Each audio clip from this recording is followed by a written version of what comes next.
enfant prodigue, une image de vous et moi. C'est le chapitre 4 du livre L'amour, l'ADN de Dieu.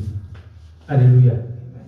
Avant d'aborder la parabole qui concerne l'enfant prodigue, nous allons lire le contexte de cette parabole. Luc 15, verset 1. Luc 15, verset 1. Tous les publicains et les gens de mauvaise vie s'approchèrent de Jésus pour l'entendre. Je veux, s'il vous plaît, qu'on lise la version cheveux. Tous les publicains et les gens de mauvaise vie s'approchèrent de Jésus pour l'entendre. Lisons la version cheveux, s'il vous plaît.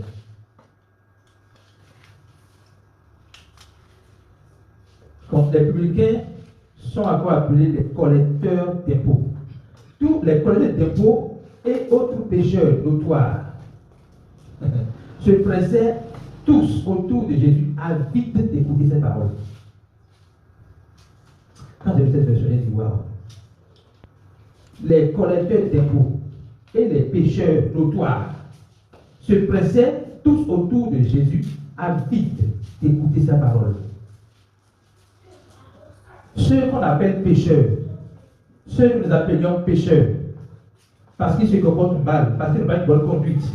La parole dit ici qu'ils ont une soif terrible, ils sont avides. Quand tu dis que quelqu'un est avide, la personne a une soif qui dépasse même lui-même, qui dépasse même ses contrôles. Il est avide d'écouter les paroles de qui? De Jésus. Les pharisiens et les spécialistes de la loi s'en indignaient et disaient: cet individu fréquente les pécheurs notoires et s'attable avec eux. Ils appellent Jésus le Dieu qui a créé le ciel et la terre, le Dieu grâce auquel ils ont la respiration individuelle. Vous n'allez pas croire. Ils appellent la personne qui tient le souffle individu. Fréquente les pécheurs notoires et s'attable avec eux. Vous voyez l'image. Avant que je leur réponds, je vais vous montrer une image. Parce que ça sera une des fondations de l'enseignement.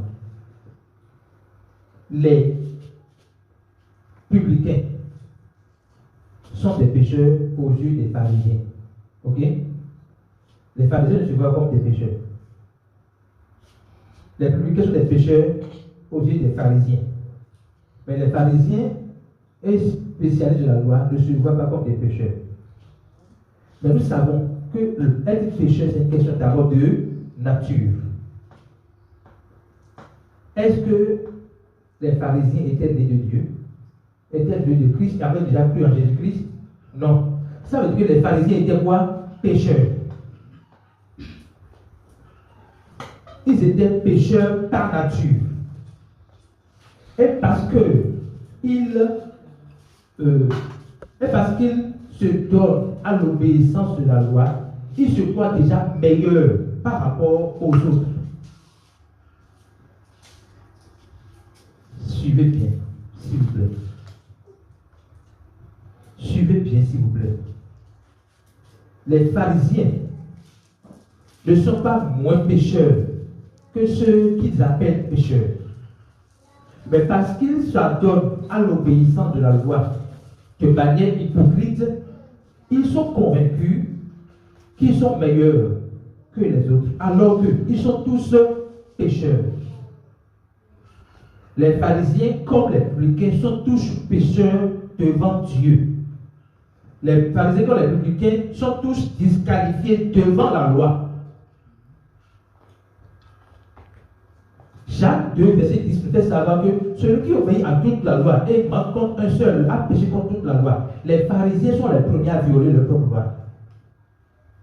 Donc, autant les pharisiens, autant les publicains, ils sont tous pécheurs, ils ont tous besoin donc de la grâce de Dieu pour sortir du péché. Alléluia. Mais les pharisiens voient les publicains comme des pécheurs. Je vais montrer deux catégories de pécheurs dans le contexte là. Les pécheurs qui ont soif de Jésus-Christ et qui ont envie de quitter le état de péché, pour avoir une vie de sainteté. Ils ont envie que le Seigneur leur donne la grâce de passer de la mort à la vie. Ok? Et les pécheurs qui se croient justes, qui se croient meilleurs que les autres, et qui sont même en position de juger les autres. Maintenant, voyez la réponse de Jésus-Christ. Alors Jésus leur répondit par cette parabole. Oui. Jésus répond à qui? Aux pharisiens, ceux qui se croient justes, sans péché, et qui n'ont pas besoin du salut. Ok? Il leur dit, si l'un de vous, il parle des pharisiens, si l'un de vous possède 100 brebis, et que l'une d'entre elles vienne à se perdre, n'abandonnera-t-il pas les 99 autres au pâturage pour aller à la recherche de celle qui est perdue jusqu'à ce qu'il ait trouvé? Dans la norme, les humains sont protecteurs. Les humains sont déterminés à retrouver leur brebis qui est perdue. Même s'ils ne sont pas encore Dieu, même s'ils ne croient pas en Dieu, ils ont cette attitude-là de dire, ah, j'ai perdu une brebis, je dois aller à sa recherche. Au point de laisser 99. Quelle est l'image qui le montre? Si vous êtes capable, vous, d'abandonner de votre brebis pour chercher une seule brebis perdue, comment Dieu ne ferait-il pas pour ceux qui savent qu'ils sont perdus et qui ont besoin du salut? Vous comprenez ce que je dis? Comment Dieu ne ferait-il pas pour rechercher la seule brebis perdue afin que cette brebis soit retrouvée? Verset suivant. Il dit, et quand il l'a trouvée, avec quelle joie il la charge sur ses épaules pour la ramener. Vous voyez la fierté de quelqu'un qui cherche cette brebis, sa brebis et la retrouve. La personne prend la brebis au dos et montre sa gloire. Ah Dieu merci, j'ai trouvé ma brebis. Alléluia. Verset suivant. Aussitôt rentré chez lui, il appela ses amis et ses voisins et leur dit, réjouissez-vous avec moi car j'ai retrouvé ma brebis qui était perdue. C'est ce que l'homme est capable de faire. Un homme, un être humain, c'est ce qu'il est capable de faire. Il a 100 brebis. Il voit une seule brebis qui est perdue. Et il cherche à aller à la rencontre de cette brebis-là pour la retrouver. Une fois retrouvée, il partage sa joie avec ses amis et voisins. C'est ce que l'homme est capable de faire. Verset suivant. Je vous assure, qu'il en est de même au ciel. Il y aura plus de joie pour un seul pécheur qui change profondément que pour 49 autres justes qui n'ont pas besoin de changer. Il est en train de leur dire, ma joie, la joie de mon Père, vous pensez que je m'acoquine, je suis ensemble avec les pécheurs. Mais la joie de mon Père, c'est que les pécheurs puissent retrouver la voie du salut, puissent changer profondément. Changer profondément veut dire changer de nature, pas de comportement. Ce n'est pas le comportement, c'est le changement de nature qui change de comportement. Vous comprenez? Ce n'est pas qu'il change de comportement, ça change de nature. C'est-à-dire, en changeant de nature, ils ne seront plus appelés pécheurs, ils seront appelés justes. Ok? Donc il dit, la joie de mon Père, c'est que les pécheurs d'aujourd'hui changent de nature et deviennent justes. Et c'est ainsi que il y aura la joie dans le ciel. Vous pensez que je viens avec eux, je m'acoquine avec eux pour me laisser corrompre par eux? Non. Je suis Dieu et je viens les métamorphoser par qui je suis. Ou bien, supposez qu'une femme ait 10 pièces d'argent et qu'elle en perde une. Ne s'empressera-t-elle pas d'allumer une lampe, de balayer la maison et de chercher soigneusement dans tous les recoins jusqu'à ce qu'elle ait trouvé sa pièce? Et quand elle l'a trouvée, elle rassemble ses amis et voisins et leur dit, réjouissez-vous avec moi, j'ai trouvé la pièce que j'avais perdue. Verset suivant. De même, je vous le déclare, il y a de la joie parmi les anges de Dieu pour un seul pécheur qui change. Quand on parle de pécheur qui change, ne voyez pas changer de comportement. Parce que les pharisiens pensent que, en changeant leur comportement, en obéissant à la loi, ils sont justes. Jésus met l'accent sur la transformation intérieure, la métamorphose de nature du péché pour la nature de justice de Dieu. C'est compris. Maintenant, il veut entrer dans le vif du sujet concernant la parabole de l'enfant prodigue. Verset suivant. Il poursuivit et dit, un homme avait 2 fils. Oui. Le plus jeune dit, mon père, donne-moi ma part d'héritage, celle qui doit me revenir. Le père fit le partage de ses biens entre ses fils. Allez-y.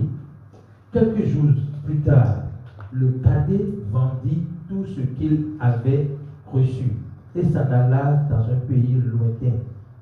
Là, il gaspilla sa fortune en menant une grande vie. Attendez là. Je vais vous montrer, quand j'étudiais à nouveau cette parabole, le Seigneur m'a montré que l'enfant prodigue est une représentation des enfants de Dieu, nés de nouveau. Les enfants de Dieu, c'est-à-dire ceux qui ont déjà cru en Jésus-Christ et qui n'ont pas observé de la grâce de Dieu et qui pensent qu'ils ont tout leur permis. Il faut bien comprendre ce que je dis. Vous savez, la peur de ce message, lorsqu'on dit le message clairement aux gens, Dieu vous aime inconditionnellement. Il a pardonné vos péchés d'hier, d'aujourd'hui, de demain. Il les voit la gloire pour vous. Par sa mort, sans l'ensevelissement et sa résurrection, vous êtes sauvés. Si vous pouvez, vous êtes sauvés. Ah, mais c'est trop facile. Et la peur que les gens ont, c'est que la personne qui reçoit ce message puisse vivre une vie de désordre. Et on attribue cela à la grâce de Dieu. À un message, c'est une caution pour que les gens... Non, ce n'est pas une caution. La personne qui reçoit, il veut montrer, la parole veut montrer qu'il y a une catégorie d'enfants de Dieu qui sont conscients et reconnaissants de la grâce de Dieu. Ok? Et il y a une catégorie d'enfants de Dieu qui sont inconscients et qui méprisent la grâce de Dieu. Mais la parole veut montrer quelque chose. Aussi bien le premier qui est reconnaissant, comme le second qui n'est pas reconnaissant, ils sont tous enfants de Dieu parce qu'ils sont nés de lui. La personne qui n'est pas reconnaissante continue de bénéficier de l'amour de Dieu, même s'il n'en jouit pas parce qu'il s'est détaché. Ok? Mais Dieu continue de l'aimer de la même manière qu'il aime les autres qui sont obéissants. Faut bien sûr. Ok? Et le message de cette parabole, c'est pour montrer que si réellement la personne au départ avait reçu Jésus-Christ, si réellement il a cru au sacrifice de Jésus-Christ à la croix, Choko Tachaka, il va revenir.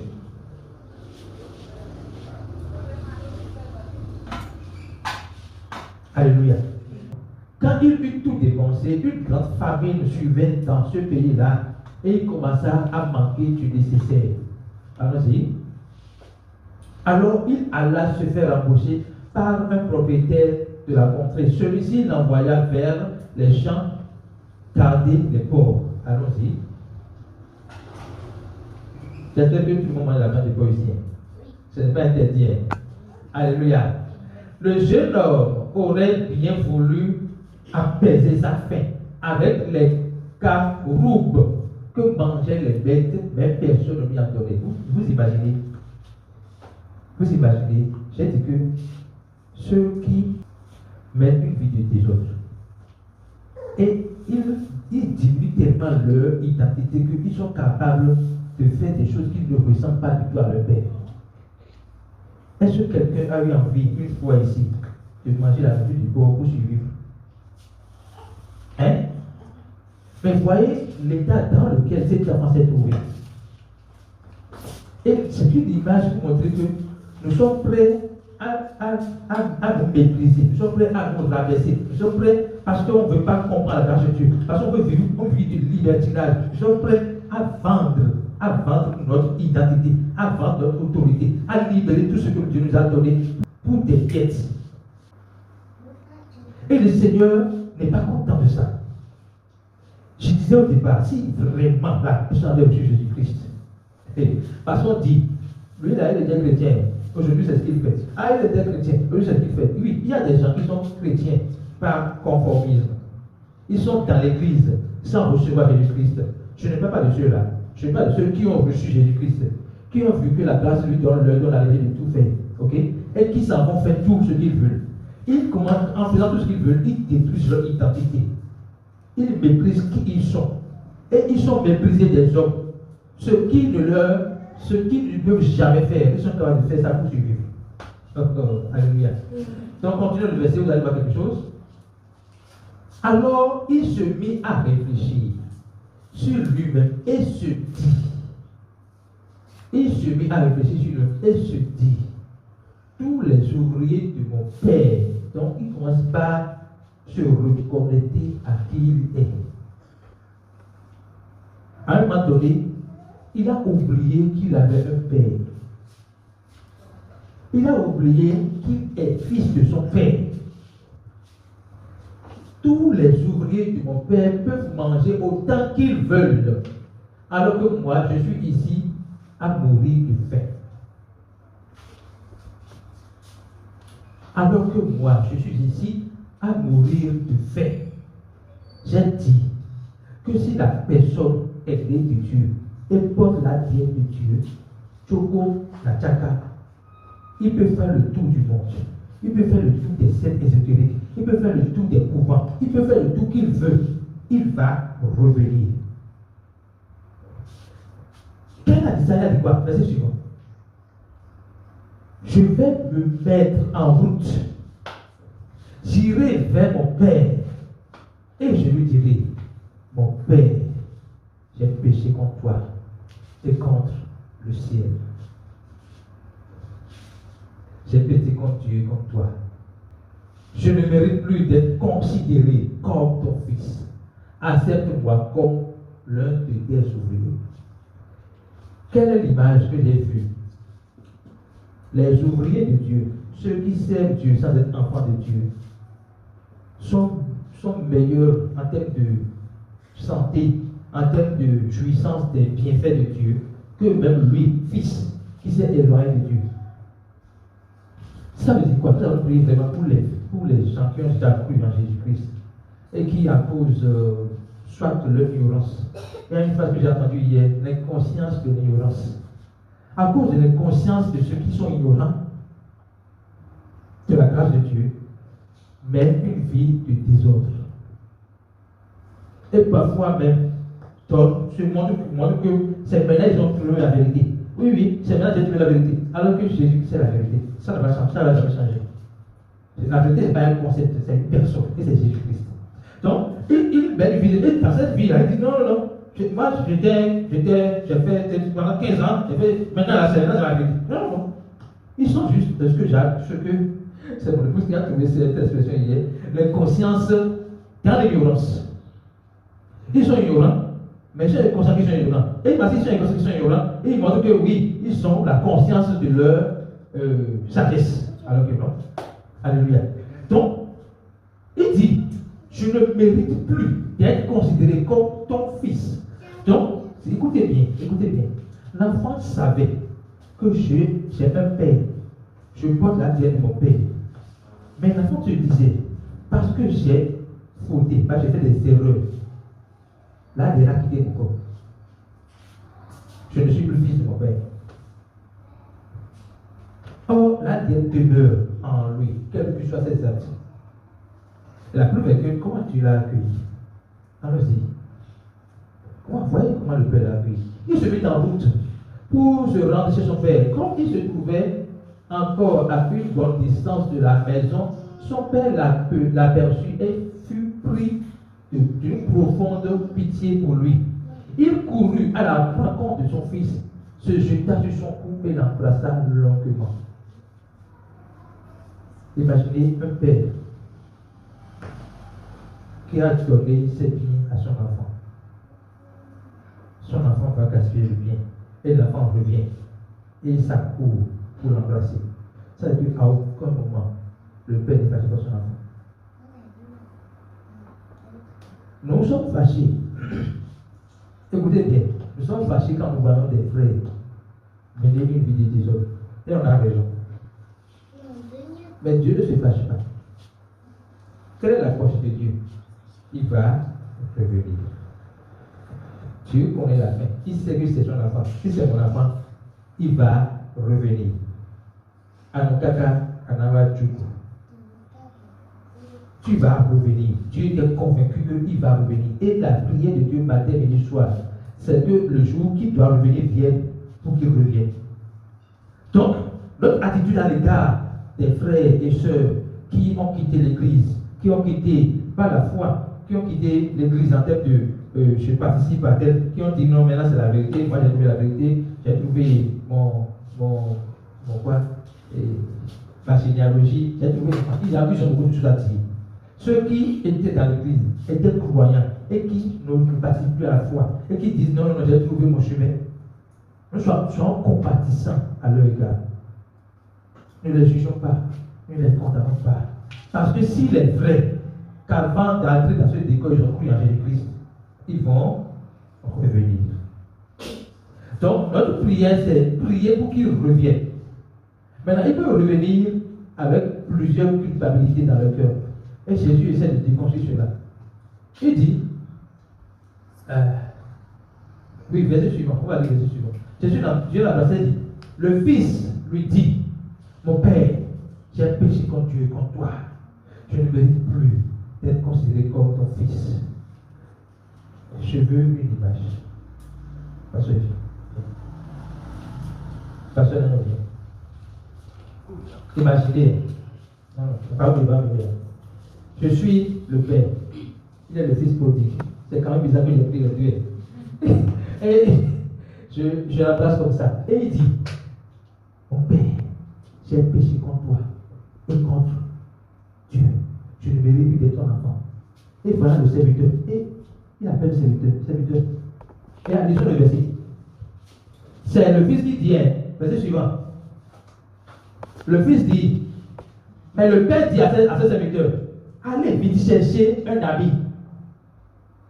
Donc le fils dit, je ne suis plus ton enfant. À cette comme ton serviteur. Et Dieu appelle le serviteur pour servir le fils, pour lui rappeler que tu es fils parce que tu portes mon ADN. Tu n'es pas fils parce que tu te comportes bien. Tu es fils parce que je vis en toi. Mon sang coule dans tes veines. Tu n'es pas fils parce que tu te comportes comme je me comporte. C'est pas que tu n'es pas fils parce que tu me ressembles dans tes comportements. Tu es fils parce que tu portes mon image, tu portes ma marque, tu portes mon sceau. Donc il dit à ses serviteurs, amenez vite un habit, le meilleur que vous trouverez, et mettez-le lui, et passez-lui une bague au doigt, et chaussez-le de sandales. Allez-y, je vais expliquer ces détails-là rapidement. En revenant au verset 22.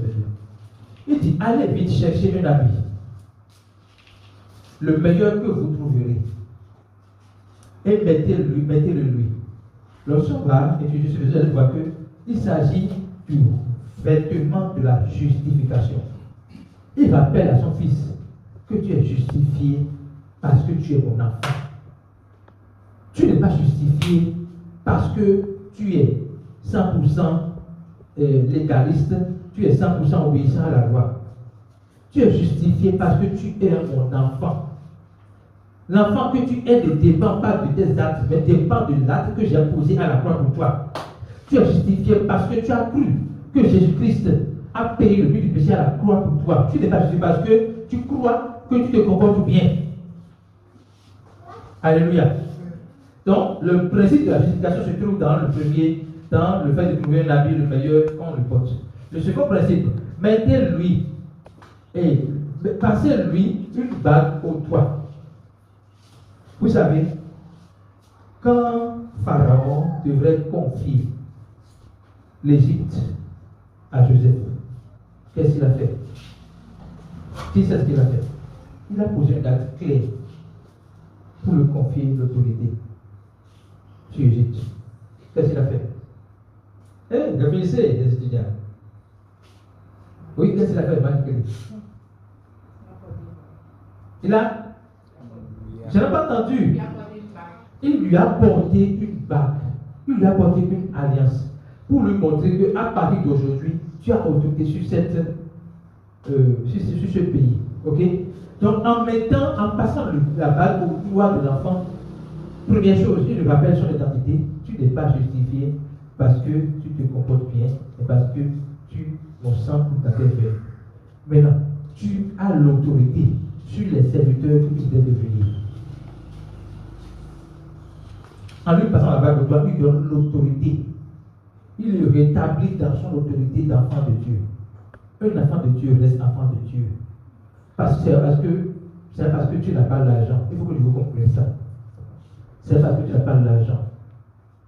Et que un non-croyant a plus d'argent que toi, que tu es petit devant lui. C'est parce que tu n'as pas l'argent et qu'un non-croyant a plus d'argent que toi, que tu deviens une subalterne devant lui. Tu as autorité sur l'argent. L'or et l'argent appartiennent à Dieu. Tu as autorité sur l'argent et l'or. Donc ce n'est pas quelqu'un qui possède l'argent et l'or qui devient ton maître. Non. Ce n'est pas l'argent qui devient ton maître. L'argent est ton serviteur. Donc, il est en train de lui montrer l'autorité qu'il possède en tant qu'enfant de Dieu.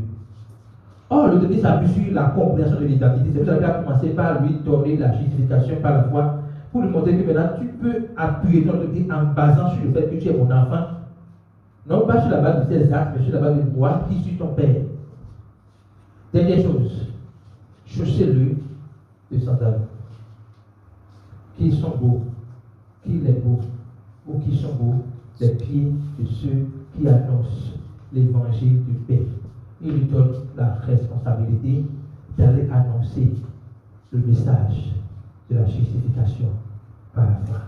Le message de ce que nous sommes justifiés par la foi. Nous ne sommes pas justifiés par nos capacités à faire les bonnes choses, mais nous sommes justifiés par la foi, parce que Christ a fait pour nous. Alléluia. Est-ce que vous avez compris? Allez-y, c'est pas fini. Il y a un parti intéressant ici. Verset 23. Amenez le veau gras que vous avez, amenez le veau que vous avez engraissé et tuez-le. Nous allons faire un festin et nous réjouir. Cette expression est une image du sacrifice de Jésus-Christ à la croix. Le veau gras ou le veau engraissé est une typologie de Jésus qui est sans péché. Qui est sans péché? Qui est sans tâche? Qui porte la vie pour donner la vie? Sans le sacrifice de Jésus-Christ, nous n'aurions pas le pardon des péchés. Or, la justification qu'il lui a rappelée est basée sur le sacrifice de Jésus-Christ, qui lui donne le pardon des péchés gratuitement. Allons-y, verset 4. Car voici, mon fils était mort et il est revenu à la vie. Il était perdu, il est retrouvé et il commençait à festoyer dans la joie. Pendant ce temps, le fils aîné travaillait au champ. Sur le chemin du retour, quand il arriva près de la maison, il entendit la musique et les danses. Verset suivant. Il appela l'un des serviteurs et lui demanda ce qui se passait. Oui. Le garçon lui dit, c'est ton frère qui est de retour.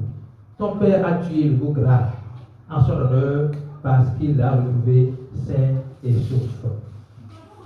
Ok, on va voir.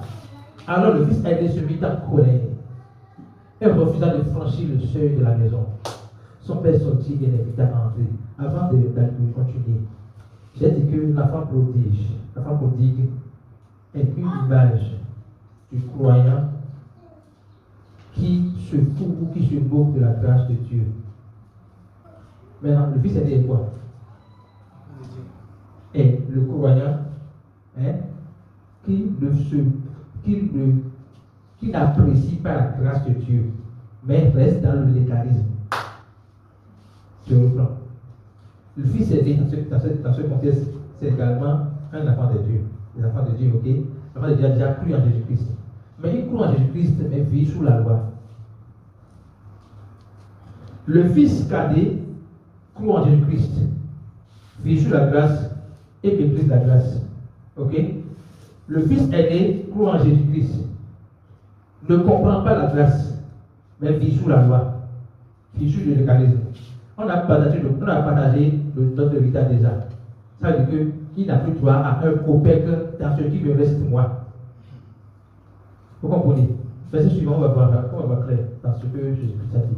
Mais Dieu répond, mais lui répondit, cela fait tant d'années que je suis à ton service. Jamais je n'ai désobéi à tes ordres.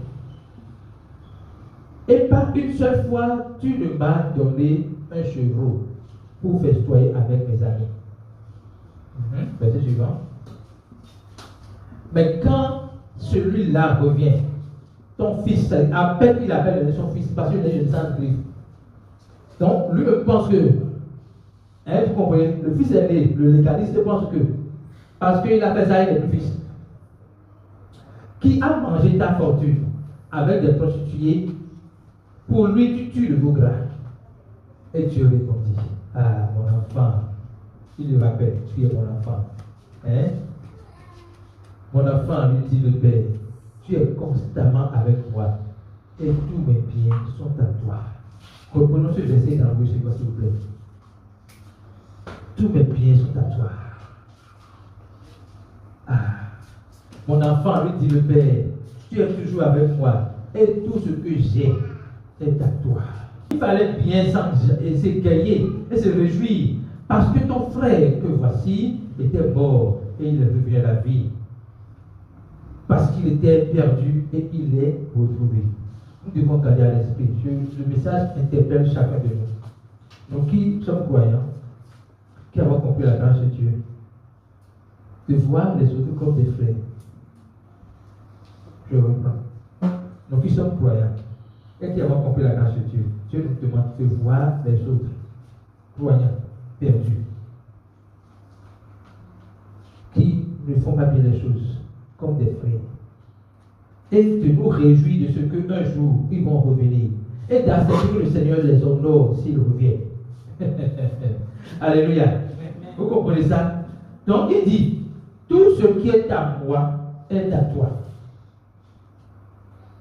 Ce message n'est pas seulement pour le croyant légaliste, c'est pour le croyant qui croit en Jésus-Christ et qui comprend la grâce. Dieu dit à chacun de toi, à chacun de nous, tout ce qui est à moi est à toi. N'attends pas que ça soit moi qui décide de te tuer le veau gras. Tue le veau gras. Vous comprenez ça? Tout ce qui est à moi est à toi.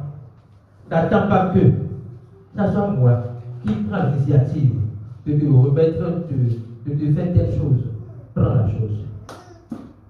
Alors, quand on est conscient, et je vais finir là, que tout ce qui est à Dieu est à nous, et que Dieu n'espère pas qu'on compte sur lui pour venir nous remettre la chose, mais que nous recevions la chose, quelle serait notre attitude? Essayez de répondre s'il vous plaît. Je reprends la question. Nous sommes conscients que tout ce qui est à Dieu est à nous. L'or et l'argent nous appartient. La santé est notre partage. La guérison est notre partage. Tout ce que nous pouvons désirer sur cette terre, Dieu nous a déjà donné. Et il dit, c'est à toi. Et ce qu'il attend, ce n'est pas que tu lui dises, Seigneur, donne-moi, parce qu'il t'a déjà donné. Quelle est notre attitude par rapport à ça? Oui? Le remercier, acclamer pour Jésus dans ta vie. Quelle est notre attitude? T'amener à manifestation ce qu'il a déjà donné. Notre attitude, c'est d'amener à manifestation ce qu'il a déjà donné. Mais comment on le fait? Galates 4, verset 1. Comment on le fait? Comment on le fait? Or, aussi longtemps que l'héritier est enfant, je dis qu'il ne diffère en rien d'un esclave, quoi qu'il soit le maître de tout, continue le verset. Mais il est sous des tuteurs et des administrateurs jusqu'au temps marqué par le Père. Vous comprenez ça? Oui. La personne est héritier et tout lui appartient. Entendez bien, quand on dit au temps marqué par le Père, ce n'est pas le Père qui décide que tu gardes sous paille. Jusqu'au moment où tu vas décider de grandir. Ce n'est pas au temps marqué par le Père, comme si le Père à un temps pour que tu dises, pour que l'enfant là quitte un an ou 2 ans. Ce n'est pas ça. L'enfant qui est né doit grandir, normalement, pour apprendre du Lego grandir. De la même manière sur le plan spirituel, nous devons prendre la décision de grandir. Tu as tout pourvu pour que nous puissions grandir. Donc le temps marqué par le Père, c'est le temps normal, c'est-à-dire le principe que tu grandisses et que tu jouisses de ce que tu as déjà reçu. Maintenant, pour grandir, il faut savoir que nous sommes enfants par grâce et non par la loi. Il faut savoir que nous devons creuser notre identité. Et cela passe par l'étude de la parole de Dieu. La contemplation du Christ. Plus tu contemples Christ, plus tu ressembles à Christ dans ta pensée, parole et action. Donc Dieu nous a tout donné. Il a dit, tout ce qui est à moi est à vous. Vous n'êtes pas des mendiants. Vous êtes des héritiers. Quelqu'un dit, je suis héritier. Je ne suis pas mendiant. Non, je suis héritier. À partir d'aujourd'hui, je vais commencer par travailler pour recevoir de Dieu pleinement ce qu'il m'a déjà donné. Donc la première étape, comme l'a dit mon fils, c'est la reconnaissance. C'est la gratitude à l'égard de ce que Dieu a déjà tout donné. Et quand tu es reconnaissant par rapport à ça, ton réflexe maintenant, c'est comment faire pour recevoir, comment t'aligner à la volonté de Dieu, à la vision de Dieu, à la direction de Dieu, et aux orientations de Dieu, pour recevoir ce que Dieu a déjà donné. Tu veux aller à, disons, à Calavite-Pat, pour partir là-bas, tu dois marcher à pied pour partir, ou prendre ta moto pour partir. Si la moto va descendre, tu dois descendre dans la moto pour partir. C'est le même processus. Je sais que Dieu m'a déjà tout donné. Rien n'est avec lui. Il m'a déjà tout donné. Donc je m'aligne à sa volonté, au principe, pour recevoir ce qu'il m'a donné. Alléluia. Levons-nous sur le pied et commençons à déclarer notre reconnaissance pour son amour pour nous. Pour son amour. Être saint, je suis reconnaissant pour ton amour pour moi. Je suis reconnaissant pour ta grâce sur ma vie. Merci de m'avoir révélé ce matin que tout ce qui est à toi est à moi. Accorde-moi la grâce de comprendre la profondeur de cette vérité. Accorde-moi la grâce de comprendre la profondeur de cette vérité. Accorde-moi la grâce de comprendre la profondeur de cette vérité, afin de pouvoir l'implémenter dans ma vie, afin de pouvoir le manifester dans ma vie, afin de pouvoir démontrer cette connaissance, cette révélation de ma vie. Tout ce qui est à toi est à moi. Et je suis capable de prendre possession de tout ce qui est à moi. Je suis capable de prendre possession de tout ce qui est à moi. Je suis capable de prendre possession de ce qui est à moi. Accorde-moi la grâce de m'aligner à ta volonté, de m'aligner à ta direction, de m'aligner à tes orientations, pour recevoir de toi, Seigneur Jésus. Merci pour ta grâce. Merci pour ta paix. Merci pour ta joie. Merci pour ta sécurité. Je suis reconnaissant parce que tu es mon Père. Je suis reconnaissant parce que tu es mon Père. Tu n'es pas mon Père parce que je fais bien les choses. Tu es mon Père parce que tu portes l'ADN en moi. Merci Jésus. Merci Jésus. Merci Jésus. Au nom de Jésus, nous avons prié. Amen. Nous avons prié pour les brebis perdues. Quand on parle de brebis perdues, ça veut dire qu'ils sont déjà croyants. Et aujourd'hui, ils se perdent. Sauf qu'ils ne sont pas conscients qu'ils se perdent. Ils pensent qu'ils ne se perdent pas. Commençons par prier pour chacun d'eux. Si tu as un membre dans ta famille qui est dans ce contexte, qui est dans ce cas, commence par prier pour lui et très sérieusement. Si tu as un ami qui est dans ce cas et tu penses à lui, commence par prier pour lui. Le Seigneur va l'interpeller à l'instant même. Le Seigneur va lui dire, la même phrase que le frère de l'enfant prodigal dit, mais je suis l'enfant de mon Père. Mon Père est là, Seigneur Jésus. Commence par déclarer, Père très saint, je prie pour tous mes amis, je prie pour tous mes frères et sœurs, je prie pour tous mes collègues, je prie pour tous ceux qui, dans le monde entier, au Bénin, dans ma famille, dans ce pays, en Afrique et dans le monde entier, tous ceux qui ont déjà reçu le Saint-Esprit en eux et qui aujourd'hui se perdent, je crois dans la vérité. Seigneur, à l'instant où nous prions, je déclare que la même phrase qui est venue dans le cœur de mon prodige leur revient. Je vais retourner vers mon Père, car je vais retourner vers mon Père. Il déclare Je vais retourner vers mon Père. Je ne vais pas continuer à vivre cette vie qui ne ressemble pas à celle de mon Père. Je ne vais pas continuer à vivre cette vie qui n'honore pas mon Père. Je vais retourner vers mon Père. Je vais retourner vers mon Père. Cette phrase résonne en nous maintenant. Cette phrase résonne en nous maintenant. Cette phrase résonne en nous maintenant. Cette phrase résonne en nous maintenant. Tous ceux qui ont quitté l'église par des frustrations, tous ceux qui ont quitté l'église parce qu'ils n'ont pas compris la vérité christocentrique sur Christ, tous ceux qui ont quitté l'église parce qu'ils n'ont pas été enseignés de la bonne manière, tous ceux qui ont quitté l'église parce qu'ils sont frustrés du mal de l'autre, Père très saint, que cette phrase résonne en eux. Je vais reculer de mon Père. Je vais reculer de mon Père. Je vais reculer de mon Père. Je vais reculer de mon Père.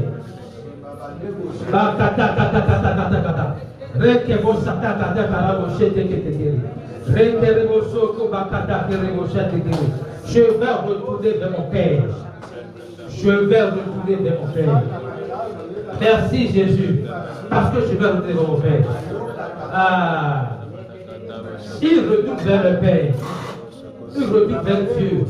Il revient à lui au nom de Jésus. Il revient à lui au nom de Jésus. Il revient à lui au nom de Jésus. C'est au nom de Jésus que nous savons prier. Quand prier pour notre propre cœur, parce que le moment va venir, ils vont revenir. Nous allons voir que le Seigneur les a touchés, métamorphosés. Ils sont devenus autre chose. Accueillons-les avec joie. Ne méprisons pas leur retour. Tu nous prépares au retour en cascade de ceux qui ont été frustrés par la religion. Tu prépares un retour en cascade de la religion à Christ. Je vous assure. Dieu prépare un retour en cascade de ceux qui sont frustrés par la religion et qui ont quitté l'église parce qu'ils confondent l'église à la religion, à revenir à Christ. Commençons par déclarer: je dispose mon cœur à les accueillir. Je dispose mon cœur à accepter la joie que le Seigneur met dans leur vie. Je dispose mon cœur à les accueillir avec joie, avec paix, à les accueillir, à manifester la joie avec eux, à célébrer Christ avec eux, à glorifier le nom de Dieu avec eux. Je prépare mon cœur à les accueillir, pas à douter, pas à me fâcher, pas à me mettre en colère, mais à remercier le Seigneur de ce qu'ils ont revenu à Christ. Ils ont quitté la religion pour revenir à Christ. Ils ont quitté les situations pour revenir à Christ. Ils se souviennent que Christ est leur source. Ils se souviennent que le sang de Christ coule dans leurs veines. Ils se souviennent qu'ils portent l'ADN de Dieu et ils reviennent à Christ.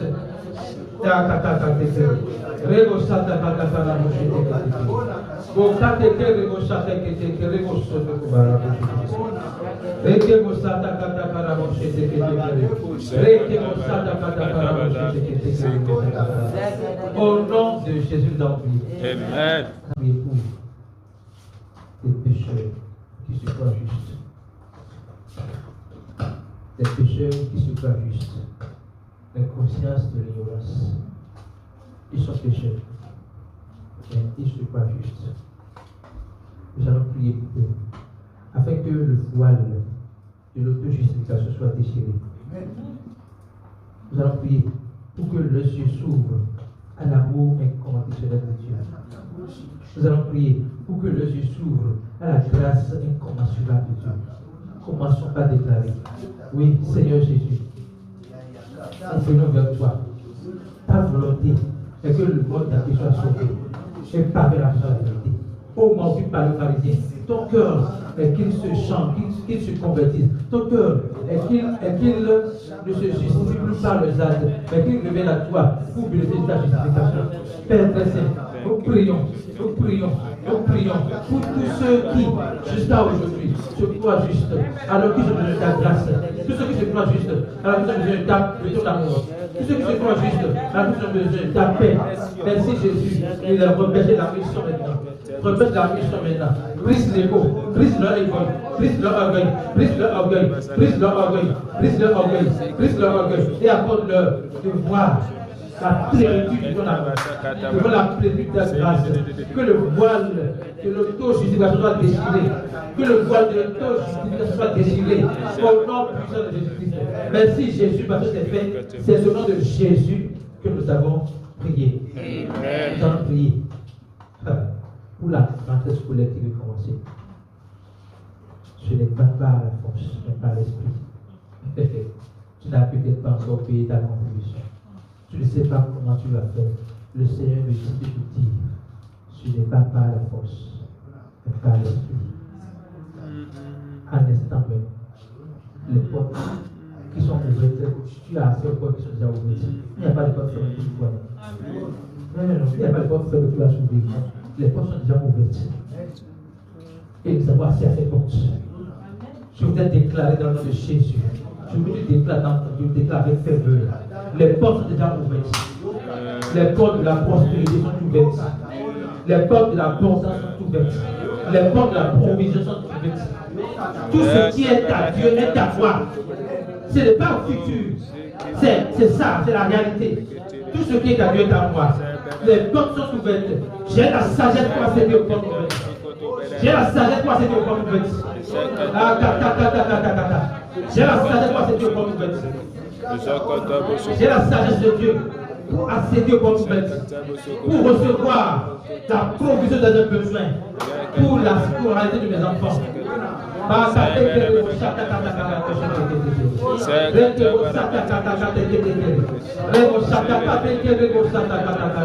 Je n'ai pas de soucis. Je ne manque de rien. Je ne manque de rien pour la scolarité de mes enfants.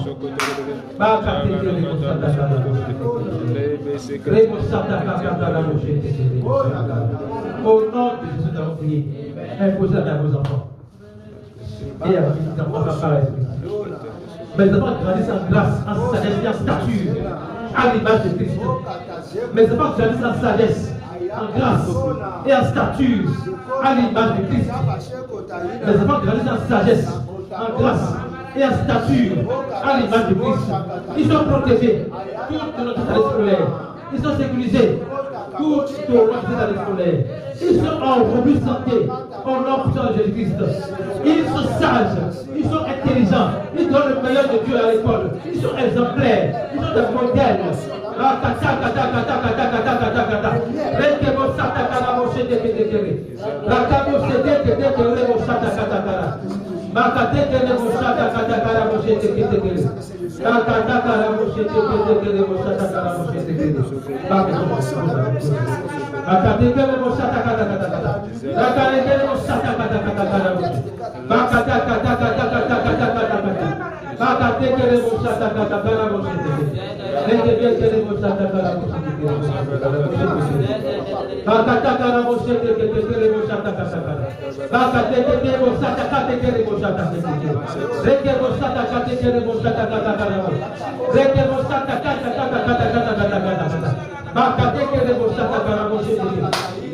Vous êtes protégés, vous êtes sécurisés, vous êtes scellés en Christ, vous êtes cachés en Christ, vous êtes en bonne santé, vous êtes sages, vous êtes intelligents, vous êtes des modèles.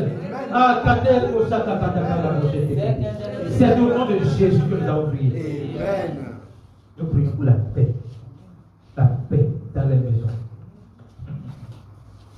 La paix dans les maisons. Jésus-Christ est le prince de la paix. Que cette paix règne dans les maisons de Jésus. Que cette paix règne dans les maisons de Jésus. Que cette paix règne dans les maisons de Jésus. La paix de Dieu est acquis. La paix de Dieu est acquis. Et nous allons manifester cela. Que les cœurs soient en paix. Que les cœurs soient en paix. Il dit que votre cœur se trouve point. Que votre cœur se trouve point. Je vous donne la paix. Je vous laisse la paix. Accorde-moi de toi. Que le cœur soit en paix.